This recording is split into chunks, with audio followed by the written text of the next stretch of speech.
Alhamdulillah. Naam.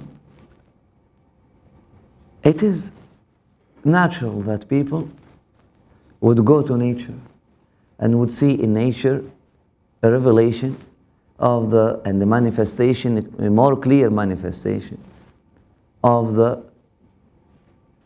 art of the divine than in a table like this, or a computer like this, or a phone like that, even though we believe that all of this is a creation of Allah subhanahu wa ta'ala.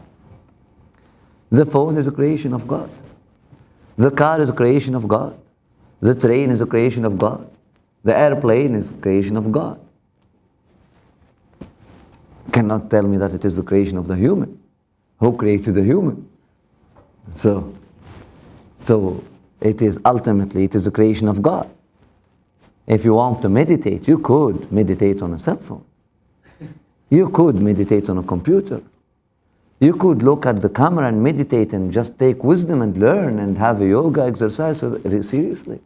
You could meditate on an airplane and just see the things, how they, you could meditate on even the rocket going, and subhanallah, the rocket going with two motors, and at some point he has to drop both of them. You cannot khalas and then go without. Subhanallah, you could meditate and you could see things. I remember one of the brothers told me, subhanallah, that's how the student of knowledge should be. Like the rocket. We told him how. He said, like the rocket. You have fear and hope in the beginning. That's the motor. And after that, no fear, no hope, khalas. It was just only love will keep you going. خلاص. أولم يروا إلى الطير فوقهم صافات ويقبضن ما يمسكهن إلا الرحمن. You could meditate on the train, you could meditate on the boat, you could meditate on anything.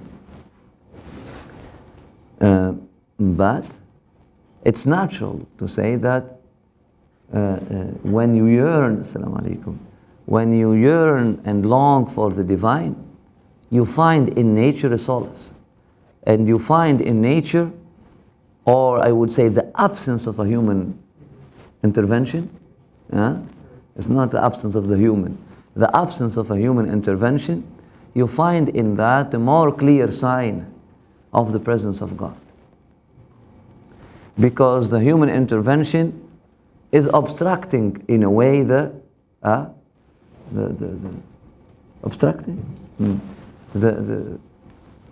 of God. When you go to a forest like this and you see the pieces of wood here and there, find it, you enjoy it more. You see something, subhanallah, it's just, but it's a sabab, it's a makhlooq of Allah subhanahu wa ta'ala that shaped the forest. It's the same thing. The wind is a makhlooq of Allah subhanahu wa ta'ala. The sun is another makhlooq of Allah subhanahu wa ta'ala, like the human being is a makhlooq of Allah subhanahu wa ta'ala. So if you think about it, there is no difference between the city and the forest. That thing, it is a creation of God that shaped it. The other thing, another creation of God that shaped it. This city, it is a creation of God that shaped it by the permission of God, not against His will. Who don't believe that people, they could build anything against the will of Allah, whether good or bad.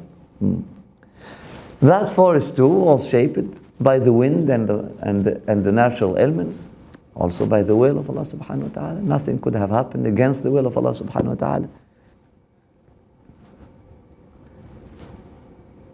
Yet,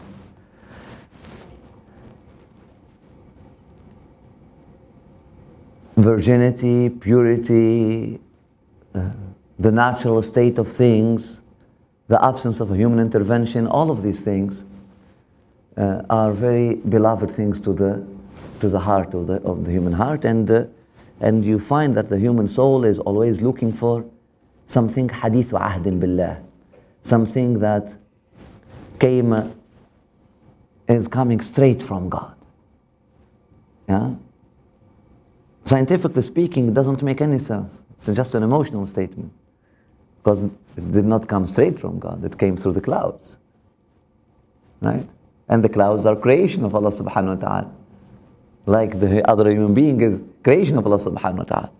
Scientifically speaking, what would be the difference between a glass of water that a creation of Allah subhanahu wa ta'ala called Muhammad al-Khudri put it on my desk, or a drop of rain that a creation of Allah subhanahu wa ta'ala called clouds and elements putting in my mouth. مفهوم? But emotionally speaking,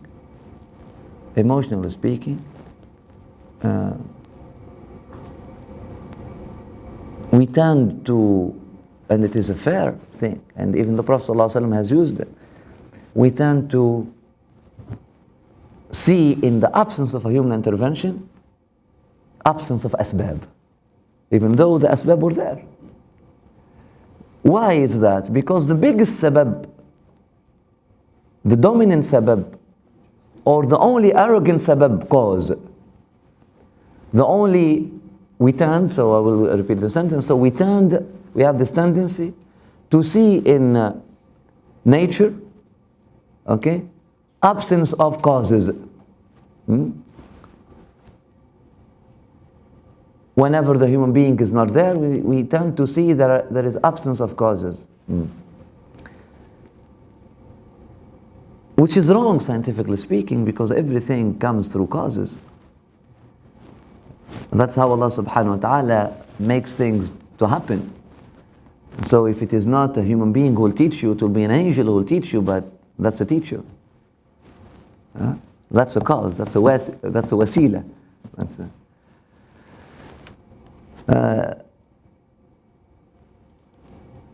If it is not a human being who will serve you the water, it will be the rain that will fall on you, etc. And also, or a spring.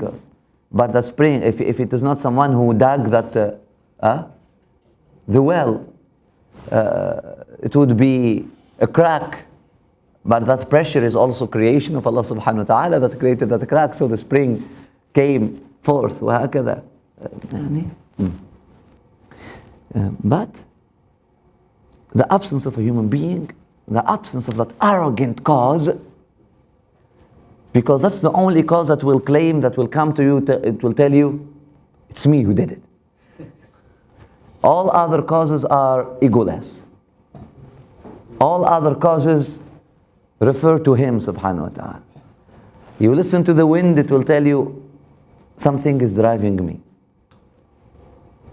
I have nothing to do with this.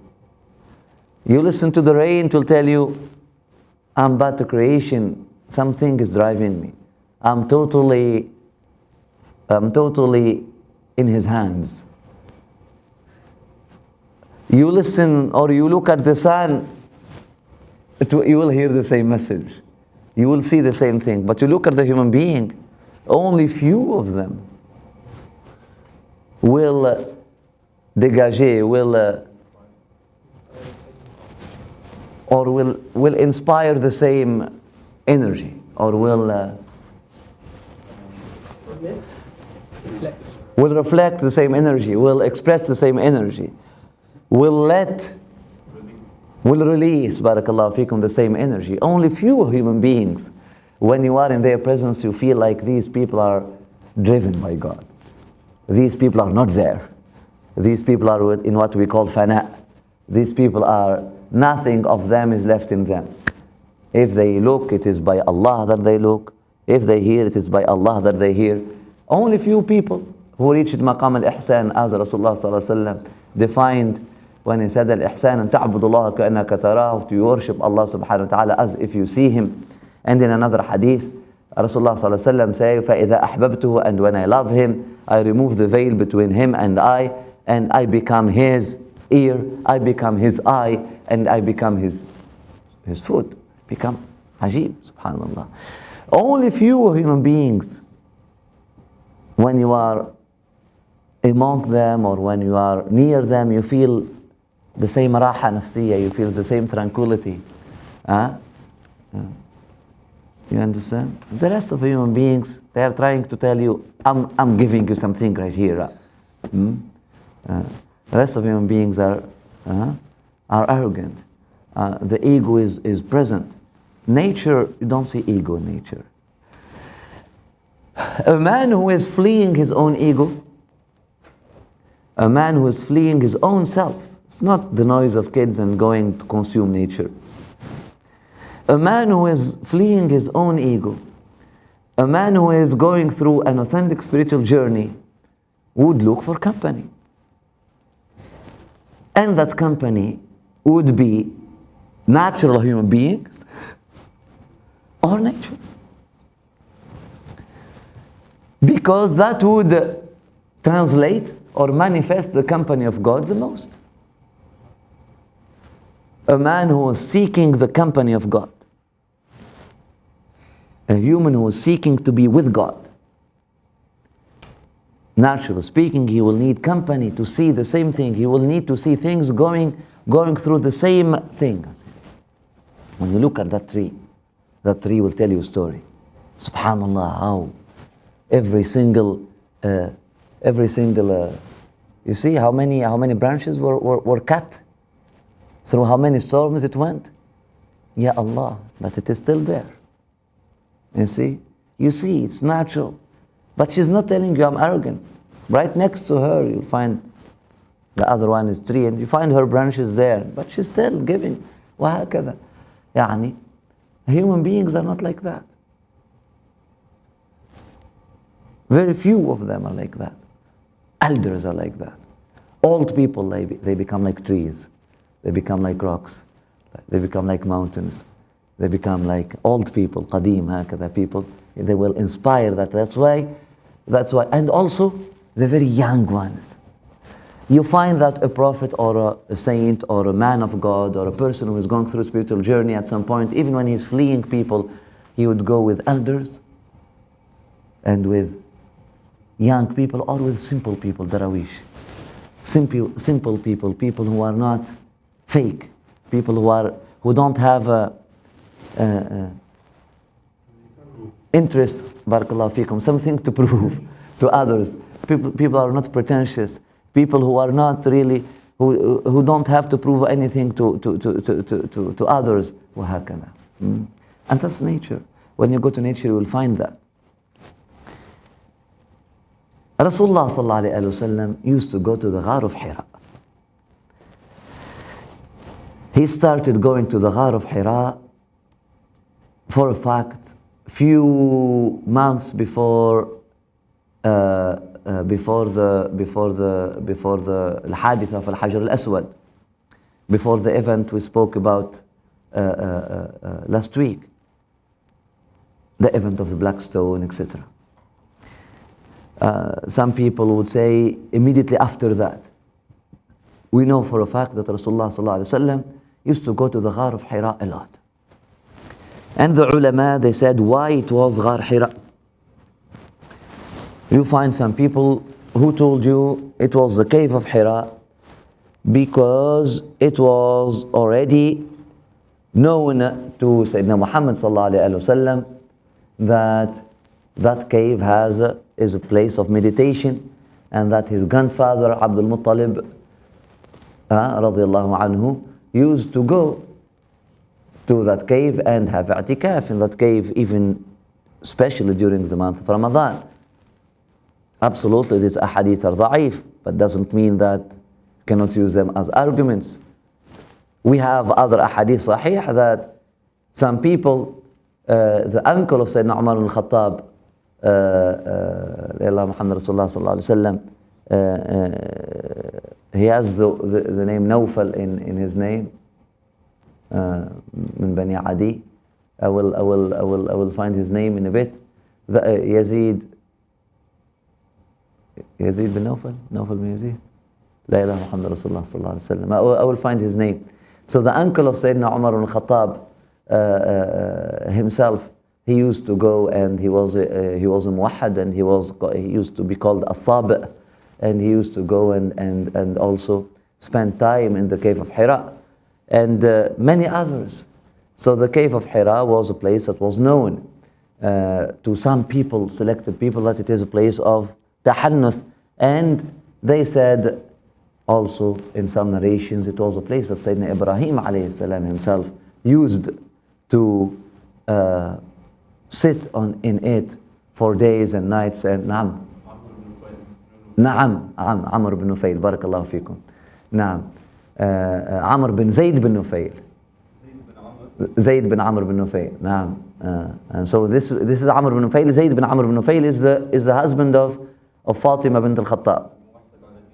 نعم موحد على دين إبراهيم ويقول له اللهم إني أعبدك وحدك وأدين لك بدين إبراهيم فأرسل لي نبيا يعلمني كيف أعبدك. So he used to meditate in the cave of Hira and he used to say, oh Allah, I worship you alone and I am following the religion of Ibrahim abstractly. I don't have but my heart is with Ibrahim. That's my religion. My heart is with him. So send me a prophet who actually shows me how to follow this religion concretely. Some people, they said it was a choice of Rasulullah sallallahu alaihi wasallam. Ghar Hira. It is a choice for Rasulullah sallallahu alaihi wasallam. He went to Ghar Hira because he found that when he is in Ghar Hira, he doesn't see anything from Mecca except the Kaaba. The only thing that you see when you are in Ghar Hira is the Kaaba, which is true. And you see the Kaaba from above, and somehow all the stones and all the idols and all the things that humans have added to the ancient building of Ibrahim will be, you won't see them. They will be insignificant. And the kuswa of the Kaaba and the majesty of the Kaaba and hakada, the ta'zeem that Allah subhanahu wa ta'ala has put on that Kaaba, the aura of the Kaaba will be more overwhelming from far away. It had an opening to the